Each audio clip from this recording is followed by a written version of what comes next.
Robinson Crusoe by Defoe. This book is a copyright-free work available in the public domain and has been republished using auto-audio technology by Sounded.com.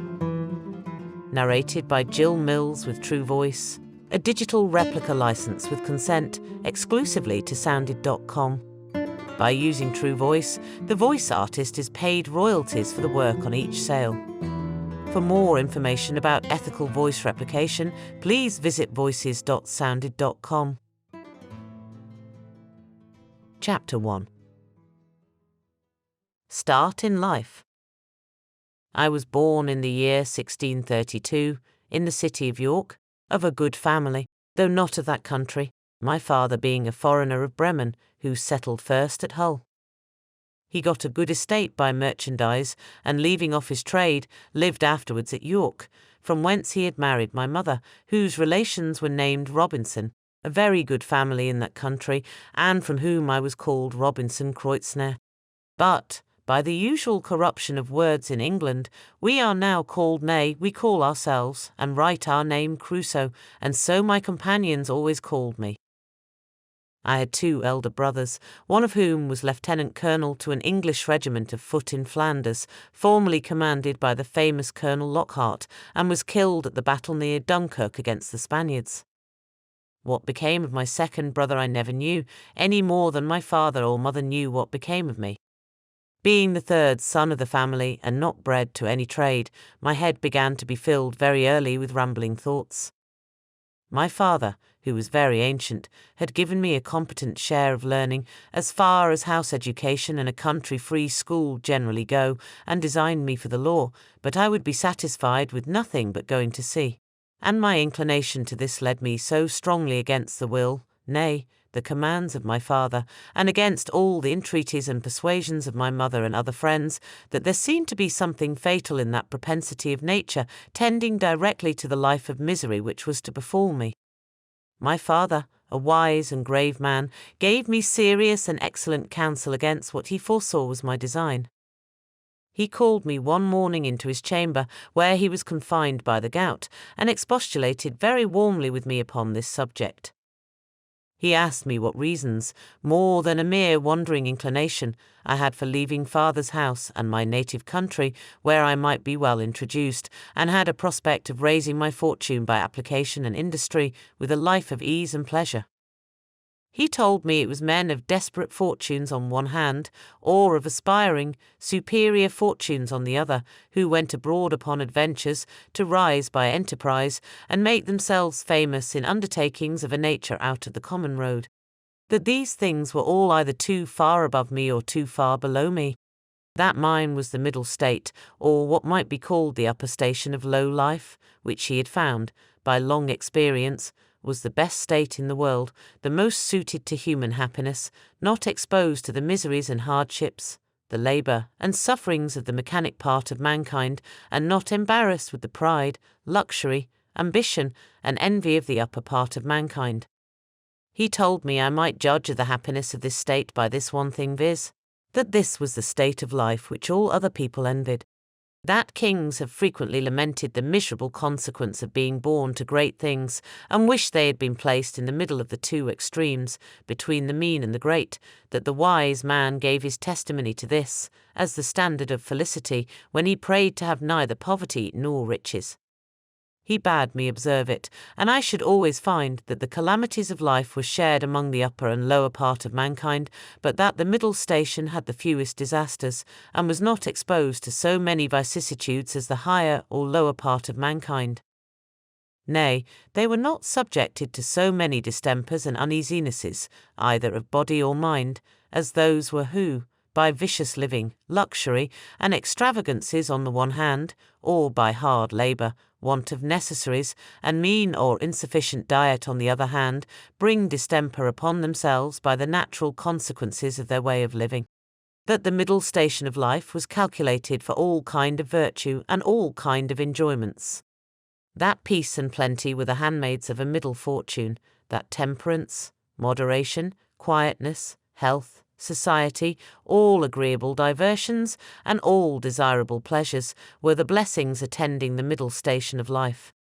That this way men went silently and smoothly through the world, and comfortably out of it, not embarrassed with the labours of the hands or of the head, not sold to a life of slavery for daily bread, nor harassed with perplexed circumstances which rob the soul of peace and the body of rest, nor enraged with the passion of envy, or the secret burning lust of ambition for great things, but, in easy circumstances, sliding gently through the world, and sensibly tasting the sweets of living, without the bitter, feeling that they are happy, and learning by every day's experience to know it more sensibly. After this he pressed me earnestly, and in the most affectionate manner, not to play the young man, nor to precipitate myself into miseries which nature, and the station of life I was born in, seemed to have provided against. That I was under no necessity of seeking my bread. That he would do well for me, and endeavour to enter me fairly into the station of life which he had just been recommending to me. And that if I was not very easy and happy in the world, it must be my mere fate or fault that must hinder it. And that he should have nothing to answer for, having thus discharged his duty in warning me against measures which he knew would be to my hurt. In a word, that as he would do very kind things for me if I would stay and settle at home as he directed, so he would not have so much hand in my misfortunes as to give me any encouragement to go away. And to close all, he told me I had my elder brother for an example, to whom he had used the same earnest persuasions to keep him from going into the Low Country wars, but could not prevail, his young desires prompting him to run into the army, where he was killed.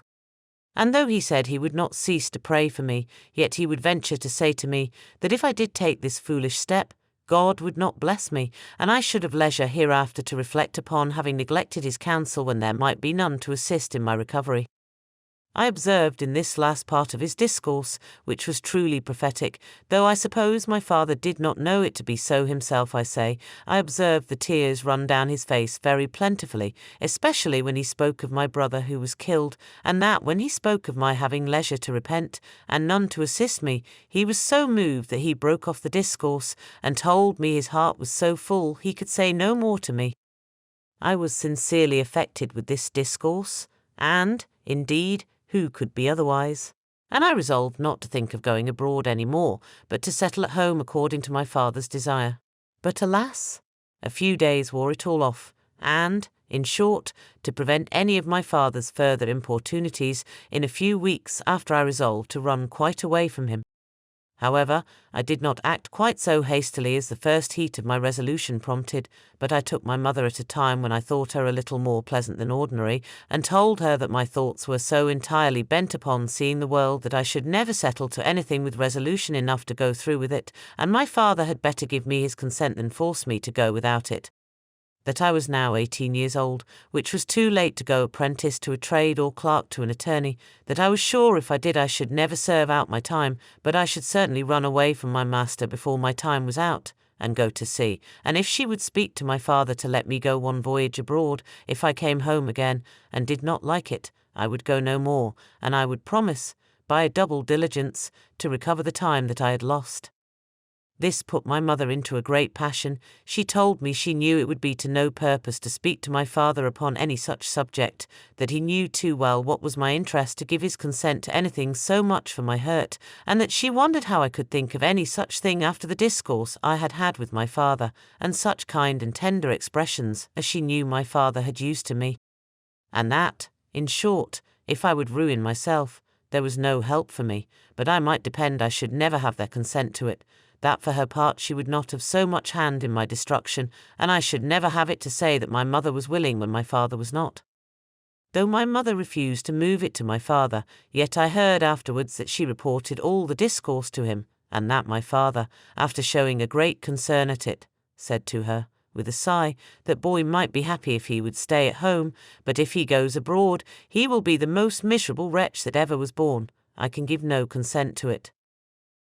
It was not till almost a year after this that I broke loose, though, in the meantime, I continued obstinately deaf to all proposals of settling to business, and frequently expostulated with my father and mother about their being so positively determined against what they knew my inclinations prompted me to. But being one day at Hull, where I went casually, and without any purpose of making an elopement at that time, but, I say, being there, and one of my companions being about to sail to London in his father's ship, and prompting me to go with them with the common allurement of seafaring men, that it should cost me nothing for my passage, I consulted neither father nor mother any more, nor so much as sent them word of it. But leaving them to hear of it as they might, without asking God's blessing or my father's, without any consideration of circumstances or consequences, and in an ill hour, God knows, on the 1st of September 1651, I went on board a ship bound for London. Never any young adventurer's misfortunes, I believe, began sooner or continued longer than mine. The ship was no sooner out of the Humber than the wind began to blow and the sea to rise in a most frightful manner, and, as I had never been at sea before, I was most inexpressibly sick in body and terrified in mind. I began now seriously to reflect upon what I had done, and how justly I was overtaken by the judgment of heaven for my wicked leaving my father's house and abandoning my duty. All the good counsels of my parents, my father's tears, and my mother's entreaties came now fresh into my mind, and my conscience, which was not yet come to the pitch of hardness to which it has since, reproached me with the contempt of advice and the breach of my duty to God and my father. All this while the storm increased, and the sea went very high, though nothing like what I have seen many times since. No, nor what I saw a few days after, but it was enough to affect me then, who was but a young sailor, and had never known anything of the matter. I expected every wave would have swallowed us up, and that every time the ship fell down, as I thought it did, in the trough or hollow of the sea, we should never rise more. In this agony of mind, I made many vows and resolutions that if it would please God to spare my life in this one voyage, if ever I got once my foot upon dry land again, I would go directly home to my father, and never set it into a ship again while I lived, that I would take his advice, and never run myself into such miseries as these any more.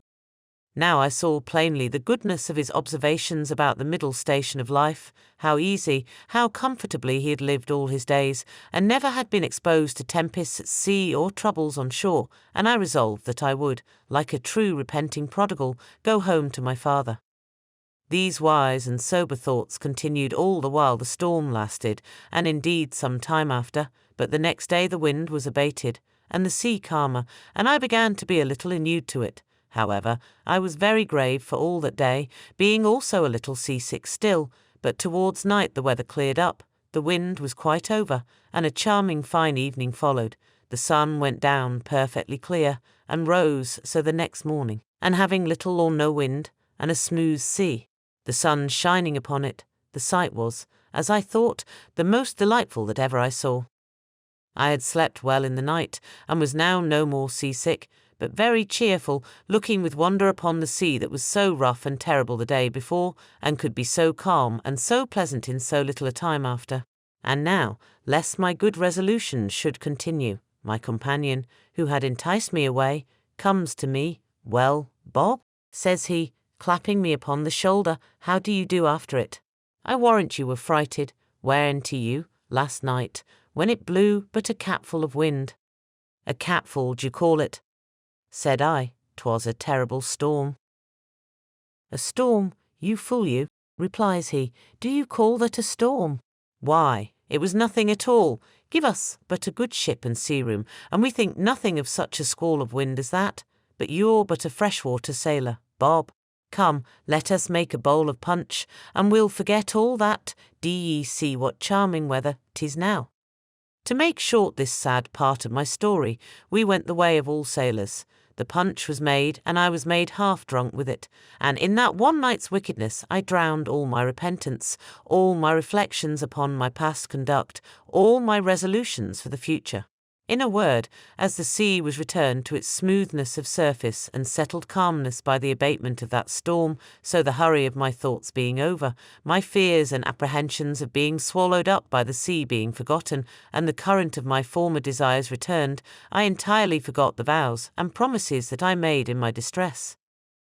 I found, indeed, some intervals of reflection, and the serious thoughts did, as it were, endeavour to return again sometimes, but I shook them off, and roused myself from them as it were from a distemper, and applying myself to drinking and company, soon mastered the return of those fits, for so I called them. and I had in 5 or 6 days got as complete a victory over conscience as any young fellow that resolved not to be troubled with it could desire. But I was to have another trial for it still, and Providence, as in such cases generally it does, resolved to leave me entirely without excuse, for if I would not take this for a deliverance, the next was to be such a one as the worst and most hardened wretch among us would confess both the danger and the mercy of.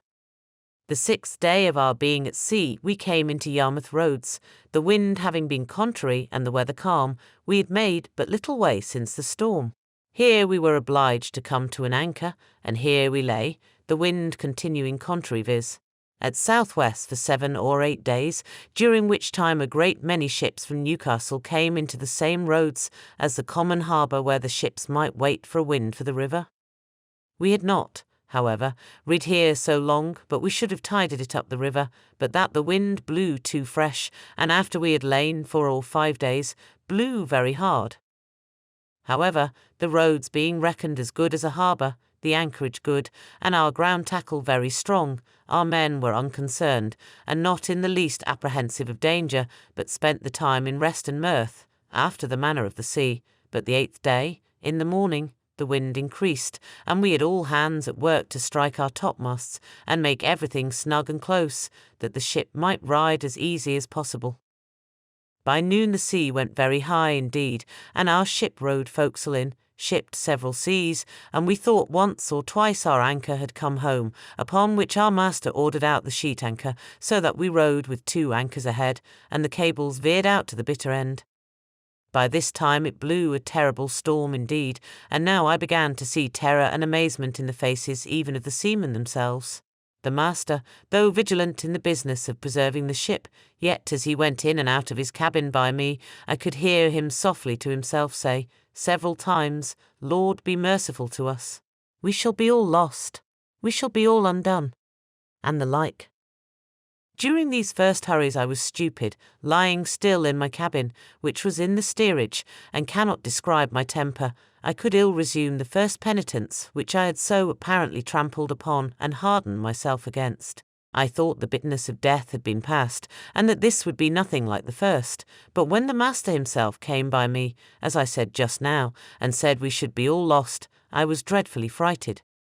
I got up out of my cabin and looked out. But such a dismal sight I never saw. The sea ran mountains high, and broke upon us every 3 or 4 minutes. When I could look about, I could see nothing but distress round us. 2 ships that rode near us, we found, had cut their masts by the board, being deep laden, and our men cried out that a ship which rode about a mile ahead of us was foundered.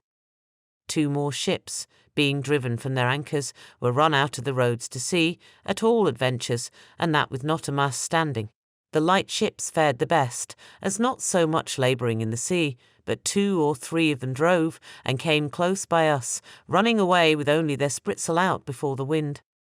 Towards evening the mate and boatswain begged the master of our ship to let them cut away the foremast, which he was very unwilling to do, but the boatswain protesting to him that if he did not the ship would founder, he consented, and when they had cut away the foremast, the mainmast stood so loose, and shook the ship so much, they were obliged to cut that away also, and make a clear deck. Any one may judge what a condition I must be in at all this, who was but a young sailor, and who had been in such a fright before it but a little. But if I can express at this distance the thoughts I had about me at that time, I was in tenfold more horror of mind upon account of my former convictions, and the having returned from them to the resolutions I had wickedly taken at first, than I was at death itself. And these, added to the terror of the storm, put me into such a condition that I can by no words describe it. But the worst was not come yet. The storm continued with such fury that the seamen themselves acknowledged they had never seen a worse. We had a good ship, but she was deep laden, and wallowed in the sea, so that the seamen every now and then cried out she would founder. It was my advantage in one respect, that I did not know what they meant by founder till I inquired. However, the storm was so violent that I saw, what is not often seen, the master, the boatswain, and some others more sensible than the rest, at their prayers, and expecting every moment when the ship would go to the bottom. In the middle of the night, and under all the rest of our distresses, one of the men that had been down to see cried out we had sprung a leak, another said there was for feet water in the hold. Then all hands were called to the pump. At that word, my heart, as I thought, died within me, and I fell backwards upon the side of my bed where I sat, into the cabin.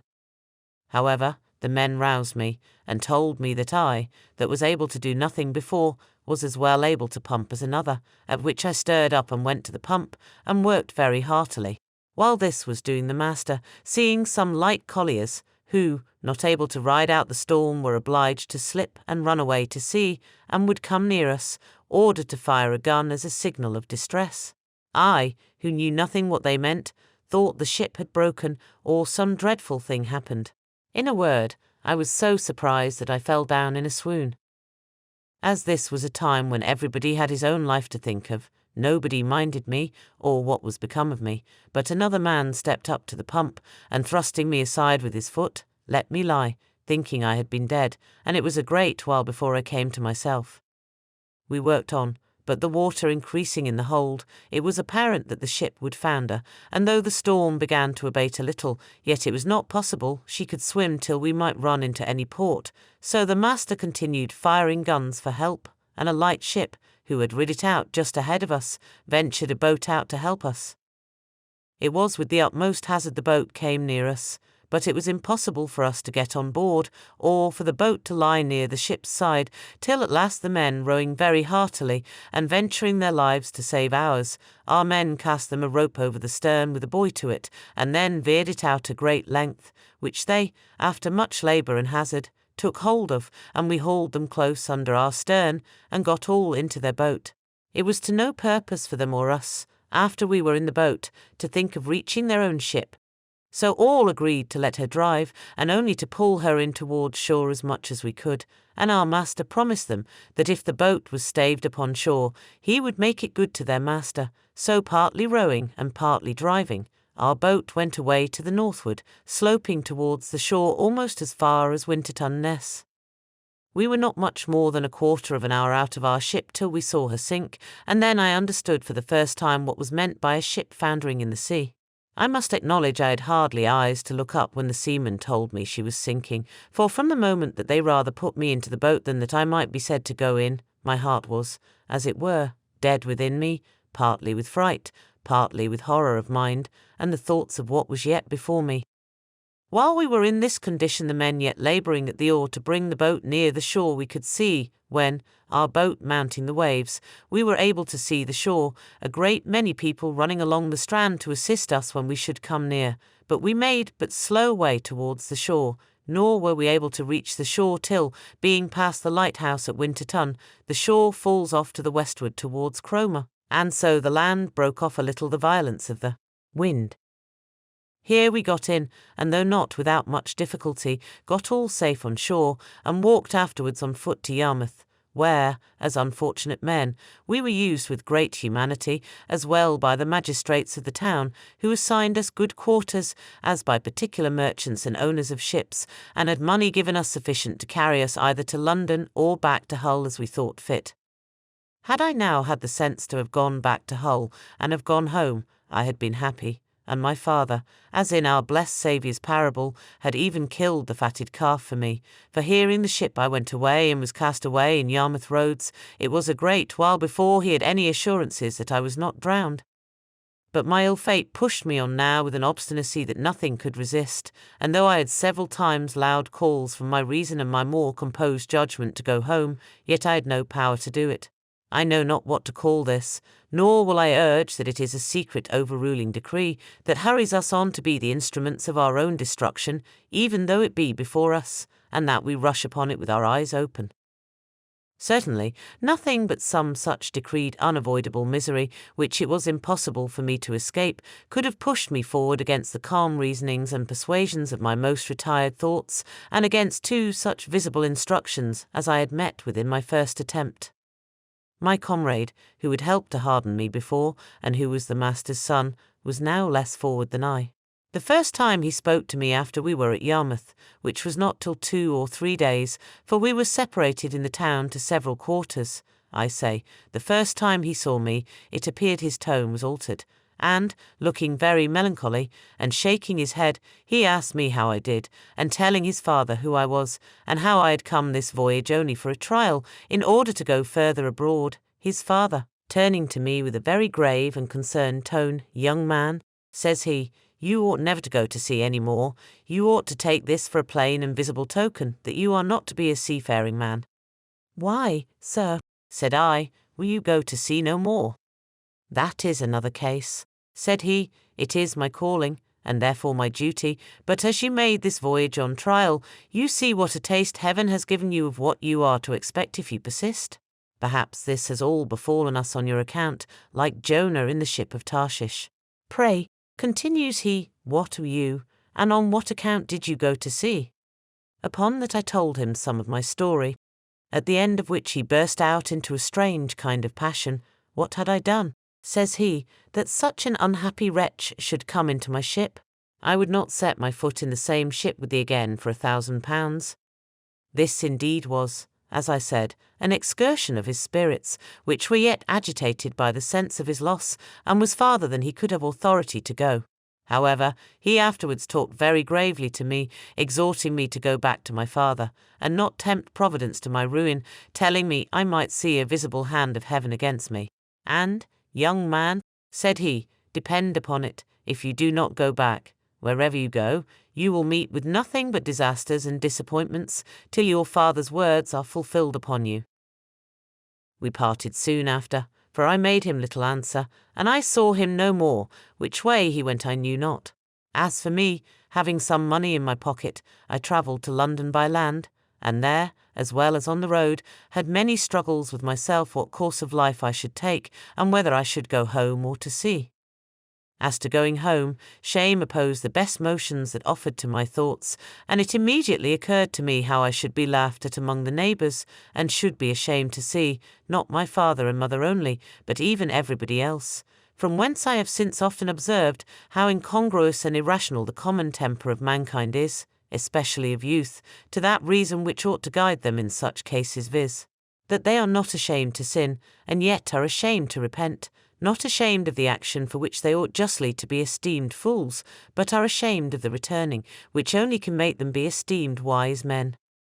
In this state of life, however, I remained some time, uncertain what measures to take, and what course of life to lead. An irresistible reluctance continued to going home, and as I stayed away a while, the remembrance of the distress I had been in wore off, and as that abated, the little motion I had in my desires to return wore off with it, till at last I quite laid aside the thoughts of it, and looked out for a voyage.